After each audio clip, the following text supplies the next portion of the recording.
domestics might say, well, what do they know that I don't know? I want to invite everyone who can to kind of come into the room. If someone can signal outside. What's your name? Well, friends, Lordy Nativity is 40. Congratulations to you all.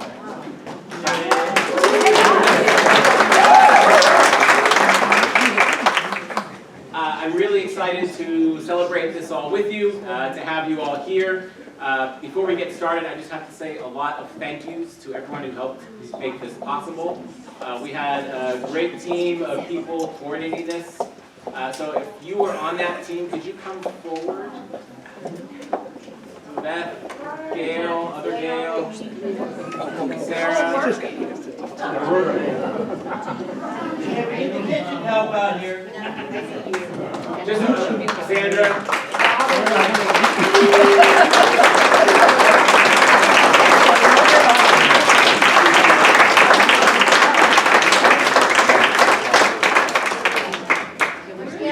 Where's Gail? Oh. Gail, come on. Sheila,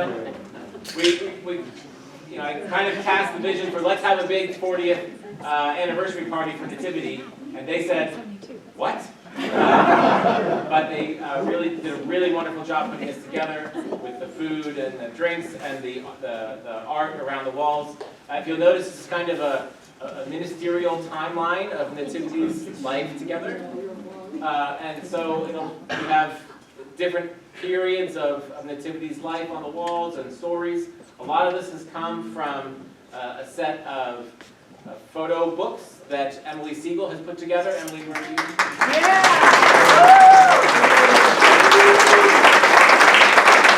So if you haven't had a chance to take a look at those, take a look after the presentation and see some of Nativity's past.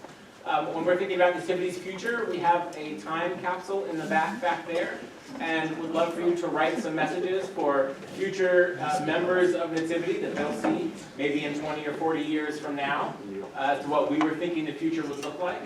I know that when I was a kid, I assumed it was all going to be flying cars and flying skateboards, and I'm still waiting on those things. But we'll see. We have flying cars? I don't have a flying car, so as far as I'm concerned.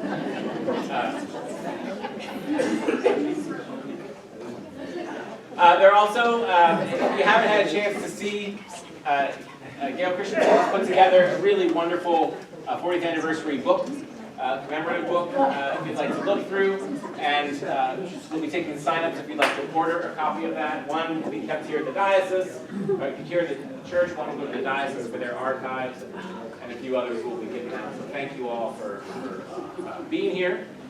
At this time, I'm going to invite our senior warden, Hannah Harris, to come forward and welcome all the previous senior wardens and junior wardens and clergy wardens. Yes, I have a list of our founding members, our past senior wardens, as well as some clergy that have joined us this evening. As I read your name, I would ask you to stand and be recognized, and I would also ask that everybody hold their applause until the end, because the list is long. So, I know, just go with me here, right? We have Emily Siegel, Carl Siegel, Tom Phelps, George Douglas, John Showalter, Jane Hayward, I lost my place on my list, Alfred Christensen, Gail Christensen, Ken Jenkins, Jeremy Close, Matt Dutton, Carrie Mash, John Odom, Beth Crow, Sarah O'Connor, Jill Bullard, Becky Christian, Leslie Trone, Buck Anderson, Mary Anderson, Diana Hudgens, Tracy Powell, Bobby Armstrong, Reverend Dr. Kathy Dietz, Reverend Stephanie Yancey, the Reverend Nancy Titus, Reverend David Lynch, and Reverend Ann Burns. So thank you so much.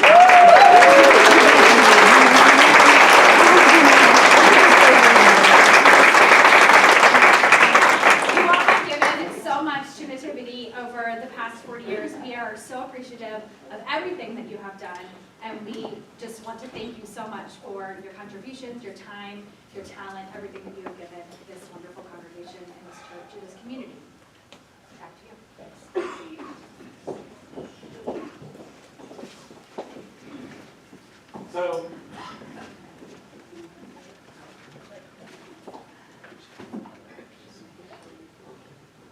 thing that I wanted to do this evening was to honor Nativity heroes, people who have been important in the life of Nativity over these last 40 years, who have given a lot of themselves and their time and their talent and their treasure to this place, and have also made a mark not just on Nativity, but on the world around us. So we have a number of Nativity heroes that we're going to be honoring this evening.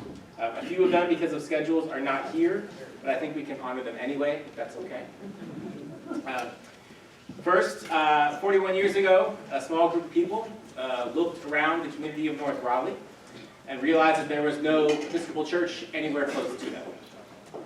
They were commuting to a large downtown church, but didn't have much interest in things outside of the Beltline, let alone this brave new world of North Raleigh. So they set out a few visions for what a church in North Raleigh would look like. And I think those have stood the test of time. That this church would be lay-led, that volunteers would work together to make worship, ministry, and fellowship happen, and that outreach was going to be a key part in Nativity's common life. That we would be a church that served the community around it. So when others said no, Gail and Becky said yes. When the bishop said maybe, they took it and ran with it. And now Nativity is one of the larger churches in the diocese and a leader in matters of outreach, justice, and community building, in part because two of our founding members, Gail Christensen and Becky Christian. And so for that, we honor Becky and Gail as Nativity heroes.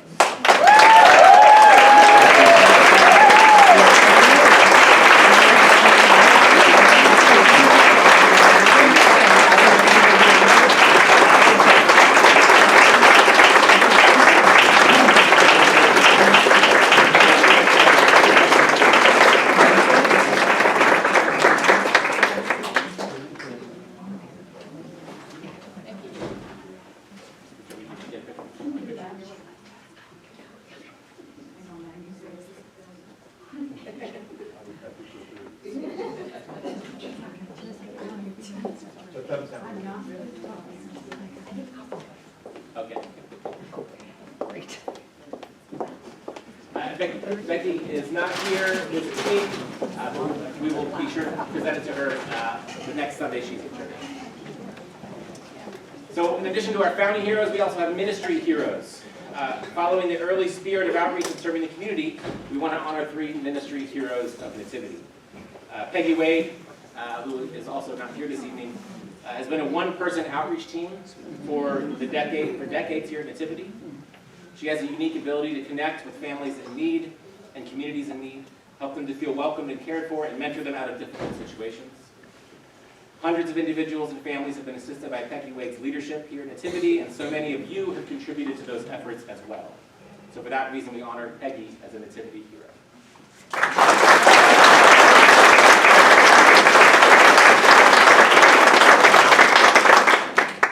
Our next Nativity hero, what started as just some frustration with food going to waste, has turned into a 7-county-wide food distribution program, community garden network, and a job training program in culinary arts, and I'm sure I'm forgetting other things. The Interfaith Food Shuttle gives out the fish and also teaches people to fish, and garden, and grow, and to thrive. Jill would be angry if I didn't mention that so many Nativity members were part of the Interfaith Food Shuttle in the early days, serving as drivers and packers and collectors and many other things, and many continue to be involved in the Interfaith Food Shuttle, including current board members and the current board president, John Showalter.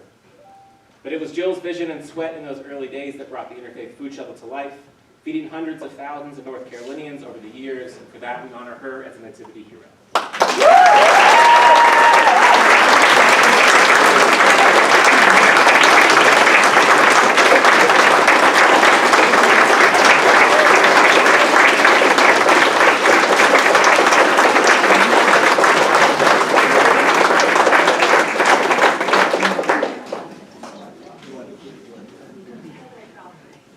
Jill said it was the church, she didn't do anything.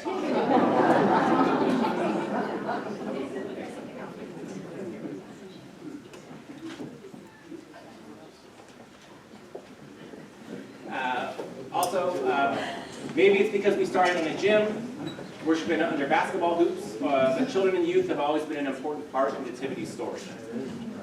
Whether it was kids working side by side with adults on the building, or taking the lead in worship, or setting up the sanctuary in those early days, youth at Nativity are not the future of the church, they are the church. Unfortunately, due to COVID and the competing pressures of the outside world, the youth program at Nativity slumped considerably in the last decade, until Jeremy Kluss came on as staff.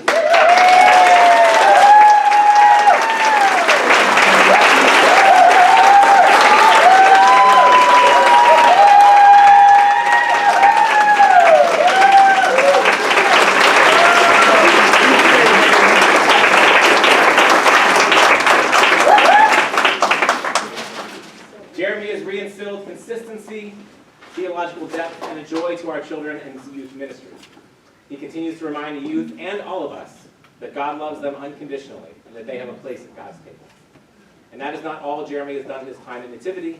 He has served as junior warden, as senior warden. He's led ministries and mission trips, and has been a critical part of our common life. For all his contributions over the years, we honor Jeremy Kluss as a Nativity hero.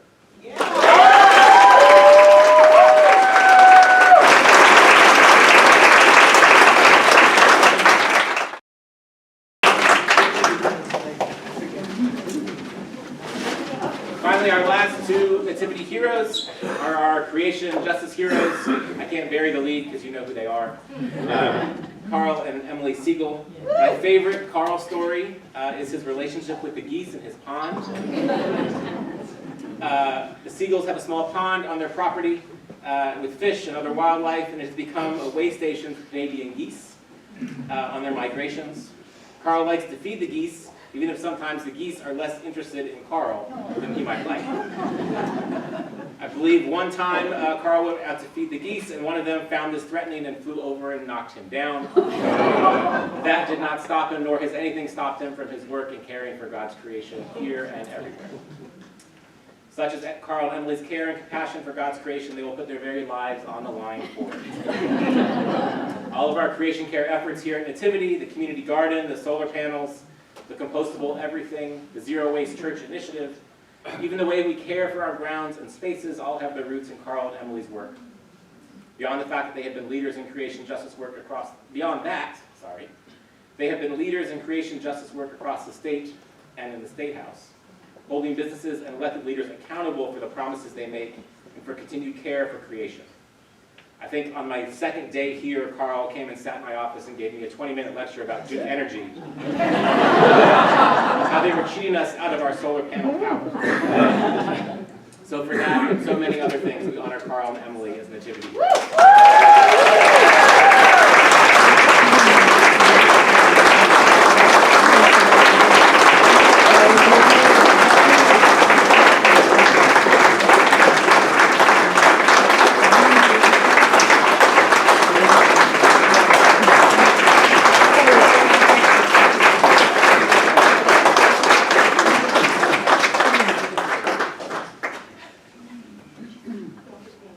Don't go anywhere, Carl.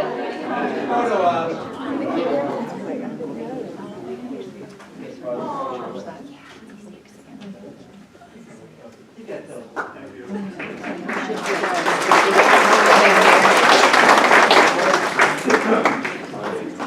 Again, thank you to our heroes, and thank you again to all of you for being here. There are so many more stories to tell, and you don't want to hear me tell them. So we have a brief video that has been put together over the last few months or so by Robert Joines and many other members who have done interviews and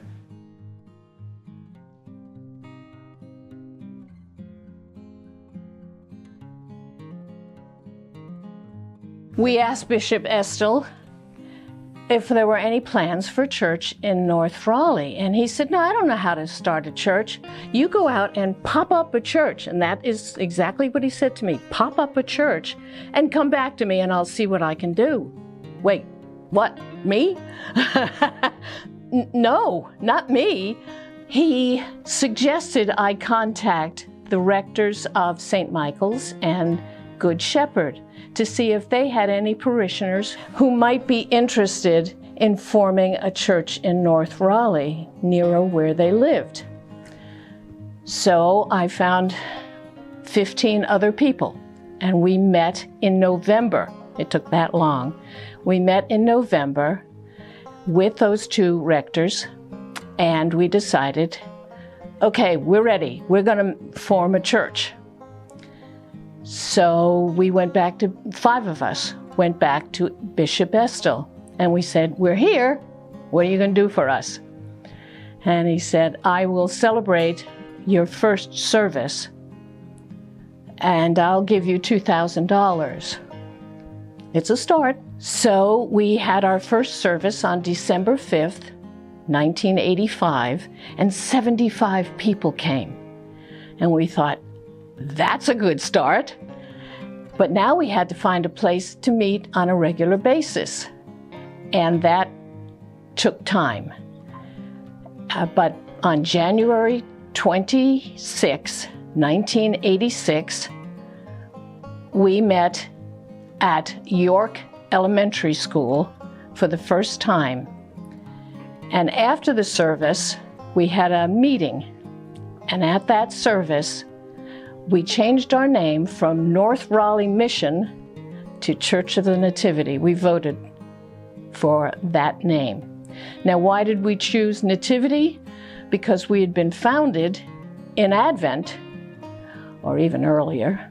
And I couldn't believe the kind of people who showed up to be part of this church right from the start. We had people there who basically had developed and led us through a 5-year financial plan. They were laying it all out on overhead projectors out in the backyard and all this kind of stuff.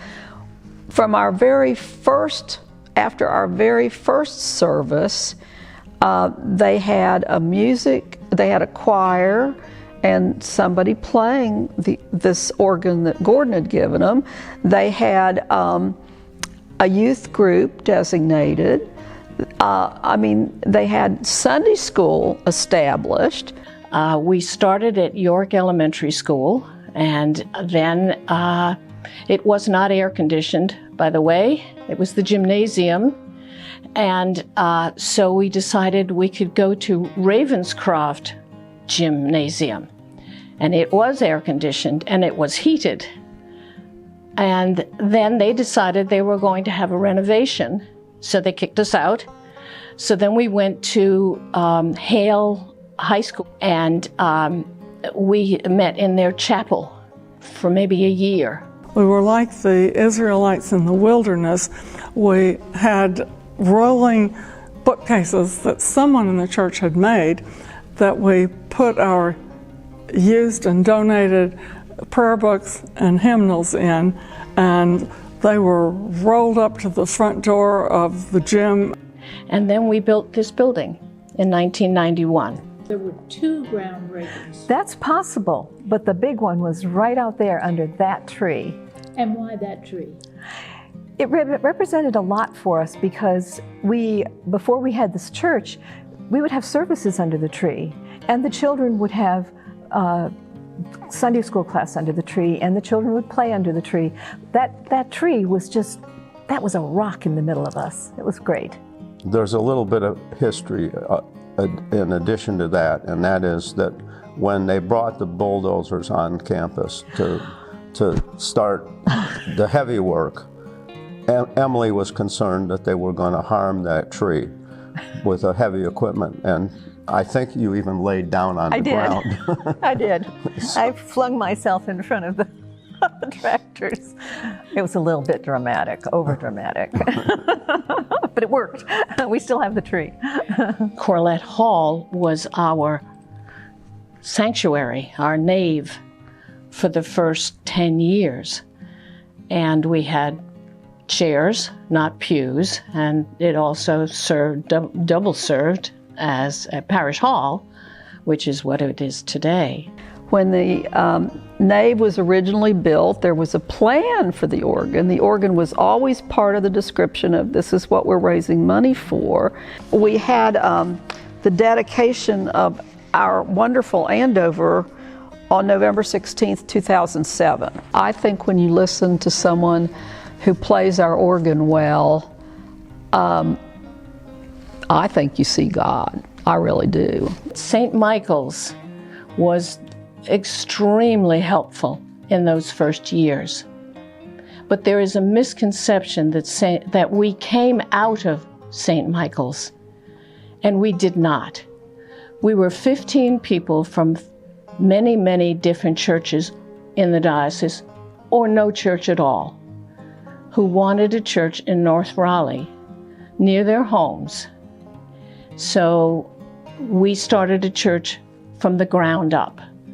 We were grassroots, and we were not started by the diocese, we were not started by a church, we were not started by clergy. We were simply 15 people who began this church.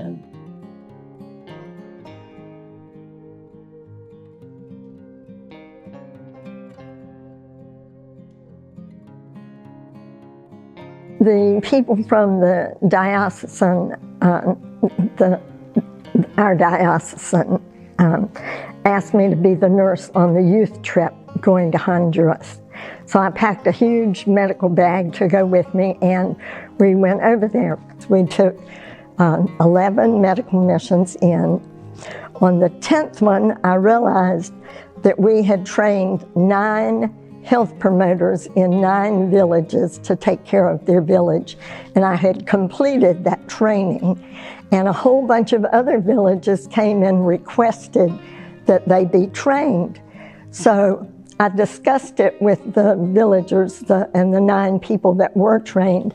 And I said, what if I do one more trip and I'll train you how to train them, so that you would be able to spread this news forever.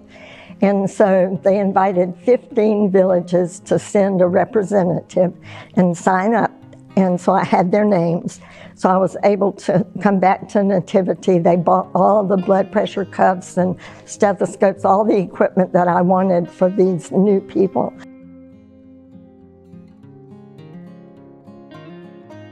We began supporting North Carolina Interfaith Power and Light, which was a program of the North Carolina Council of Churches, and their objective was to find solutions to climate change, hopeful solutions to climate change, and we worked very closely with them for many years. 2018, we put solar panels on the education building, and a lot of that came out of the fact that in 2012, we had an energy savings analysis done by North Carolina Interfaith Power and Light.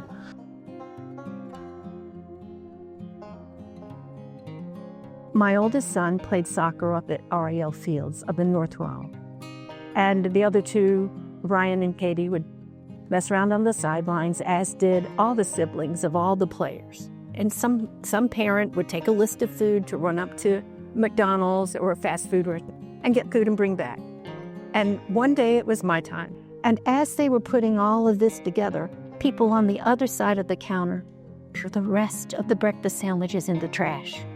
Well, I was horrified because there was a trash can full of sandwiches. So I said, why? And it was time to put out lunch. And so I went back and grasped to all the parents. Now I went back to the manager at that McDonald's, and he said, sorry, he couldn't do it. He couldn't get permission to do it. But then I went to our McDonald's, the one right here, over on 6th floor. And they said, yeah, we'll give you a sandwich. But we don't want to throw out good things.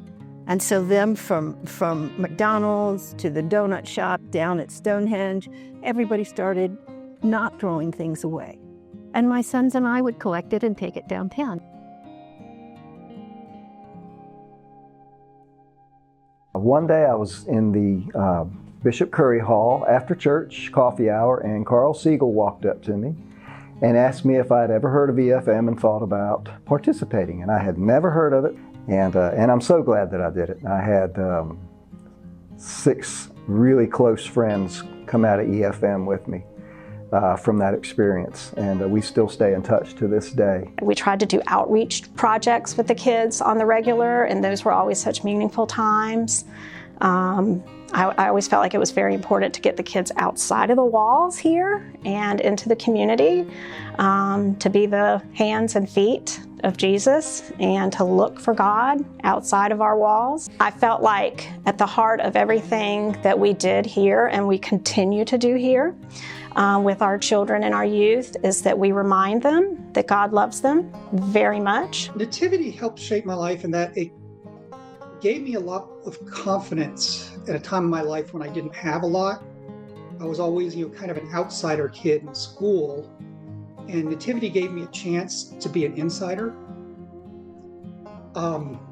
Especially since all the families there were always so friendly and accepting. I think that my desire and passion to work with other humans came from everything that the Nativity and the shuttle kind of taught me about what a lot of people go through and the importance of service and the importance of really living the word and giving back to others and just loving people. I've made the biggest connection with such a large, diverse group of people over the past couple years, and being able to stay in touch with those people, even when I'm gone for periods of time, I can always come back and call Nativity my home. And I feel comfortable doing that. And not many places are in this world are like that to me. And it's honestly, it's rooted in my religious faith big time. I feel like I can always call Nativity my home. This has been our source of strength and hope and mission and vision and everything. And we were just so thankful for the way things turned out. Yeah.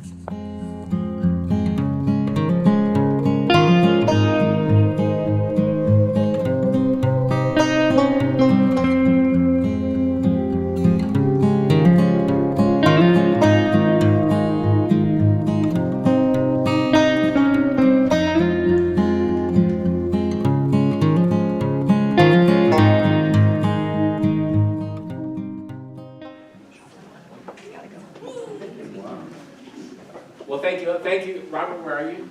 He's hiding. Robert. Thank you, Robert.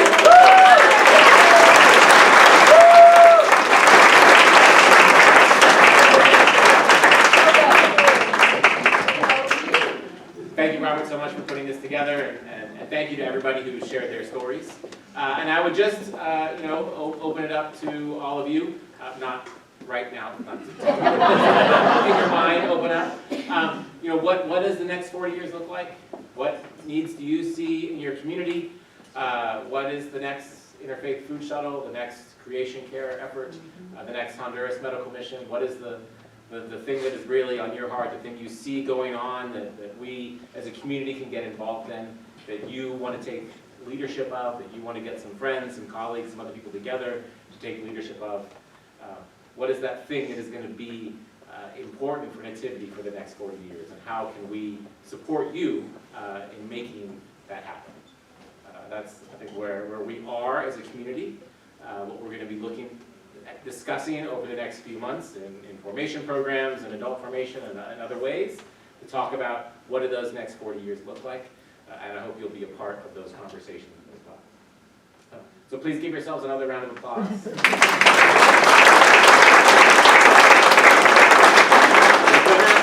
In a moment, we're going to sing Happy Birthday and cut cake, but I want to make sure the kids are all over here for next. I'll go get them.